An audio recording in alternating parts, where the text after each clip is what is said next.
కంప్లీట్గా breast fed babies యూజువల్గా first 6 monthsలో ఓన్లీ బ్రెస్ట్ ఫీడ్ చేస్తా అంటే ఇన్ఫెక్షన్స్ వచ్చే అవకాశం తక్కువ. కానీ కొంతమందికి ఫస్ట్ మంత్లోనే కౌ మిల్క్ ప్రోటీన్ ఎలర్జీస్ అని ఉంటాయి. బ్రెస్ట్ ఫెడ్ బేబీస్ ఏంటి, కౌ మిల్క్ ప్రోటీన్ ఎలర్జీ ఏంటి, అసలు కౌ మిల్క్ ఇవ్వట్లేదు కదా.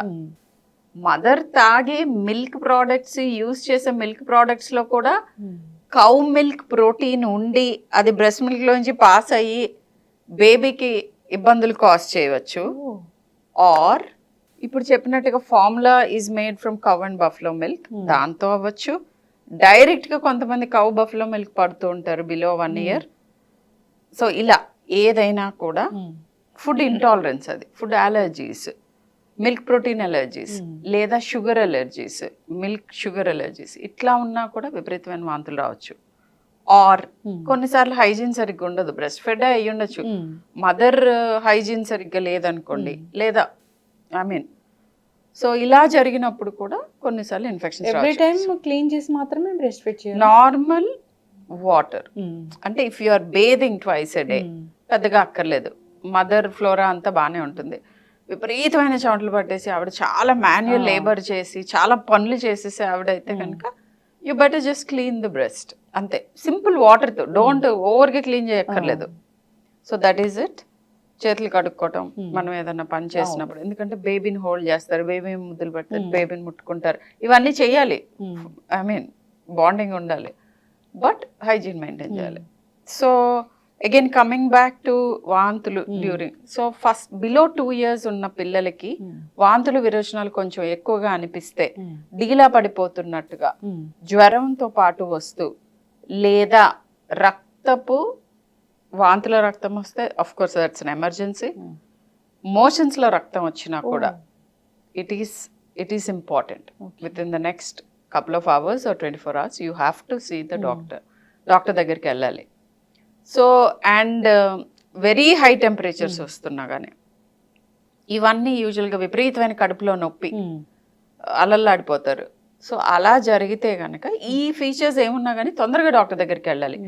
అది బిలో 2 years అవ్వచ్చు, కొంచెం పెద్దవాళ్ళు కూడా అవ్వచ్చు. అంటే వాళ్ళకి కడుపులో నొప్పి వస్తుందని మనకి ఎట్లా తెలుస్తుంది? చిన్న బేబీస్కి, I think that was your question. So గట్టిగా ఎక్కువగా ఏడుస్తూ ఉంటారు, సివియర్ క్రయింగ్ ఎపిసోడ్స్ వస్తున్నాయి ఈ పిల్లలకి సడన్గా లెస్ దాన్ 2 years కంటే. చెవిలో నొప్పి ఉంటుంది లేదా కడుపులో నొప్పి ఉంటుంది. కడుపులో నొప్పి అని ఎలా తెలుస్తుంది అంటే మిగతా ఫీచర్స్ ఉంటాయి.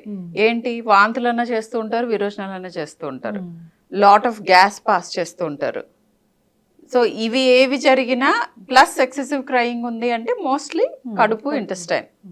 ఇన్ఫాక్ట్ పెద్ద పిల్లలకు కూడా కడుపులో నొప్పి అని చెప్తున్నారంటే లార్జ్ ఇంటెస్టైన్ ఇన్వాల్వ్మెంట్ అయిపోయింది అని అర్థం. ఎక్కువగా ఓన్లీ వాంతులు చేస్తున్నారు అని అంటే కడుపు కానీ ప్యాంక్రియాస్ కానీ ఎఫెక్ట్ అయినట్టు. సో ఇలా ఉంటుందన్నమాట. విరోచనాలు కొద్దిగా మొదలైనవి, కొద్దిగా వాంతులు కూడా అవుతున్నాయి, కొద్దిగా ఉంది అని అంటే స్మాల్ ఇంటెస్టైన్ దగ్గర, రఫ్గా చెప్తున్నాను.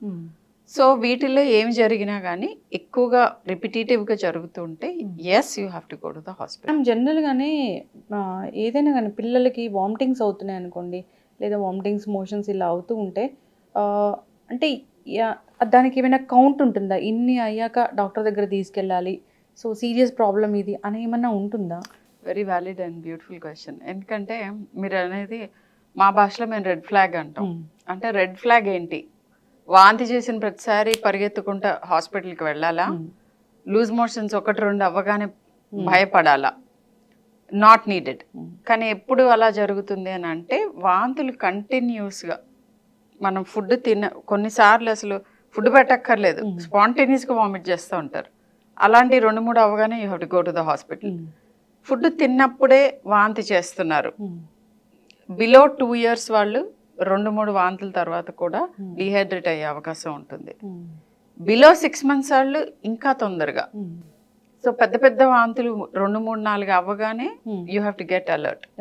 ఎందుకు ఇట్లా చేస్తోంది, తిన్నదంతా కక్కుతుంటే. సో కొద్దిగా పాలు తాగే పిల్లలు ఉంటారు, బిలో 3 months, బిలో 6 months వాళ్ళు తల్లిపాలు తాగుతూ ఉంటారు. వీళ్ళు పాలు తాగి బర్ప్ చేసేటప్పుడు కొద్దిగా కక్కుతారు. కొంతమంది వెల్ ఫెడ్ బేబీస్ ఉంటారు, ఆల్మోస్ట్ తాగిన ప్రతిసారి కాస్త కోస్త రిగర్జిటేట్ చేస్తారు. So that is normal. But ఇట్లా విపరీతంగా వాంతులు చేయటం, 3 పెద్ద పెద్ద వాంతులు చాలు 3 month old 6 month oldకి డిహైడ్రేషన్ వైపు నడవటానికి. సో మరి థంబ్ రూల్ ఏంటి అని అంటే యూరిన్ పోయటం తగ్గించేస్తారు. That is not a good sign. And పర్టికులర్గా ఎక్కువగా వాంతులైనప్పుడు, ఎక్కువగా విరోచనాలు అయినప్పుడు 2 మేజర్ థింగ్స్ మనకి ఇంపార్టెంట్ రెడ్ ఫ్లాగ్స్ ఏంటంటే, డీహైడ్రేట్ అవ్వగానే మన రక్తం పల్చగా నార్మల్గా ఫ్లోయిగా ఉండేది గడ్డగట్టుకునే అవకాశం ఉంటుంది. సో గడ్డగట్టడం అనేది కొంతమందికి severe diarrhoea, severe loose motions అయినప్పుడు తలలో పారే రక్తం గడ్డగడితే ఫిట్స్, సీరియస్ బ్లడ్ క్లాట్స్ వస్తాయి. సో అది ఒక ఎక్స్ట్రీమ్. ఇలాంటి కేసెస్ మేము యూజువల్లీ గవర్నమెంట్ హాస్పిటల్స్లో చూసేవాళ్ళం ట్రైనింగ్లో. 1 or maybe 1 or 2 చూసి ఉండొచ్చు నేను ఈ 20 yearsలో ఇన్ ద ప్రైవేట్ ప్రాక్టీస్. ఎందుకంటే తొందరగా తీసుకొస్తారు. సో ఈ రెండిటికి మధ్య డిఫరెన్స్ ఏంటంటే అలర్ట్ అయ్యి మెడికల్ హెల్ప్ తీసుకునే time is extremely important. So ఇప్పుడు ఇంకా ఆన్లైన్ కన్సల్ట్స్ కూడా వచ్చినాయి. సో మీకు ఏమాత్రం అనుమానం ఉన్నా కానీ talk to your doctor online. ఇప్పుడు మాలాంటి వాళ్ళు కూడా సీనియర్ డాక్టర్స్ కూడా we are all available online, WhatsApps and all these things. So red flags ఏంటని చెప్తాం. పిల్లడు ఫేస్ చూడగానే డీహైడ్రేట్ అవుతున్నాడా, డిఫరెంట్ సిక్ లుక్ ఉందా అనేది తెలిసిపోతుంది. ఇది ఇంపార్టెంట్. రెండోది విపరీతమైన వాంతులు, విరోచనాలు అయినప్పుడు ఒకటి బ్రెయిన్ నేను చెప్పింది, రెండోది కిడ్నీస్.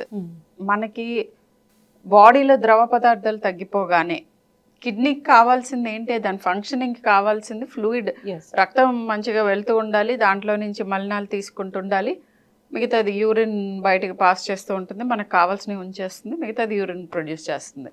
ఎప్పుడైతే ఫ్లూయిడ్ కంటెంట్ తగ్గిపోతుందో, సీరియస్గా ఫ్లూయిడ్ డెఫిసిట్ అంటే పైనుంచి పోతున్నాయి లేదంటే కింద నుంచి విరోచనాలు పోతున్నాయి, అప్పుడు యూరిన్ ఫార్మేషన్ తగ్గిపోతుంది.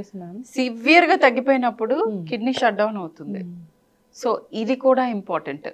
ఇన్ఫ్యాక్ట్ స్మాల్ బేబీస్, ఇప్పుడు రాబోయేది వేసంకాలం, బ్రెస్ట్ ఫెడ్ బేబీస్ కూడా ఇప్పుడే డెలివరీ అయిన వాళ్ళు ఉంటారు. ఇప్పుడు నిన్న మొన్న డెలివరీ అయిన వాళ్ళకి కూడా మేము పర్టికులర్గా ఇది చెప్పాం. ఓన్లీ బ్రెస్ట్ ఫీడ్ ఇచ్చి ఒక 3.5 kilo బేబీ ఉంటుంది, ఫస్ట్ టైం మదర్ ఉంటుంది, ఆవిడికి కంప్లీట్గా ఒక 3.5 kilo అంటే గుడ్ వెయిట్ బేబీకి సరిపడా పాలు ఫస్ట్ 3 daysలోనే ఫస్ట్ టైం మదర్కి సెక్రెట్ చేసే అవకాశం చాలా తక్కువ. అన్లెస్ పర్ఫెక్ట్గా లాక్టేషన్ ఎస్టాబ్లిష్ అయితే ఎవ్రీ 5 minutes మీద పడుకోబెట్టుకొని ఆ సకింగ్ చేపిస్తే తప్ప. సో ఇలాంటి వాళ్ళకి అంటే తెలిసి తెలియక ఎక్స్క్లూజివ్ బ్రెస్ట్ ఫీడ్ చేయాలని చెప్పి ఏమీ ఇవ్వకుండా అట్లా అని వీళ్ళు సెక్రెట్ చేయరు, ఫ్రీక్వెంట్గా ఫీడ్ చేయరు. ఇలాంటి బేబీస్కి డీహైడ్రేట్ అయ్యి సోడియం లెవెల్స్ పెరిగి సీరియస్ బ్రెయిన్ అండ్ కిడ్నీ ఇంజరీస్తో వచ్చిన వాళ్ళు ఉన్నారు. So I'm just warning. అంటే నేను ఏం చెప్పినా తీవ్రంగా విపరీతంగా చెప్తున్నానని కాదు, రెడ్ ఫ్లాగ్స్ తెలిస్తే కేర్ఫుల్గా ఉంటారు. సో అవసరం అయితే అట్లా వెరీ న్యూ బోర్న్ బేబీస్కి మీ డాక్టర్ సలహాతో అవసరమైతే కాస్త ఎక్స్ట్రా ఫీడ్ చేయాలి సమ్మర్ మంత్స్లో. ఇమ్మీడియట్గా న్యూ బోర్న్ అంటే ఫస్ట్ 1 weekలో 1 week తర్వాత ఎస్టాబ్లిష్ అయిపోతుంది ఆల్మోస్ట్ అందరికి. And second time third time మదర్స్కి అసలు ప్రాబ్లం ఉండదు, ఎక్కువ సెక్రెట్ చేస్తూ ఉంటారు. ఇవ్వచ్చా ఇట్లాంటి సిచ్యువేషన్స్లో నార్మల్గా ప్రాబబ్లీ ప్రపంచంలో one of the strongest advocator for breast feeding నేను. ఇది చాలా ఇంటర్వ్యూస్లో చెప్పాను. నేను పర్సనల్గా I breast fed my babies both of them together for 6 years. So it's I mean ideal is 2 babies అంటే like 4 years. బట్ ఓకే అప్పుడు ఇంకా నేను చదువుకుంటున్నాను, ఐ డోంట్ నో వాళ్ళని ఎట్లా ఆపాలని తెలియక it continued. So anyways, so breast feeding is the best food and breast ఫీడింగే చెయ్యాలి, no doubt. But special situations కొన్ని ఉంటాయి, ఎందుకంటే రాబోయే సమ్మర్ కాబట్టి I just wanted to warn. So again coming back to it,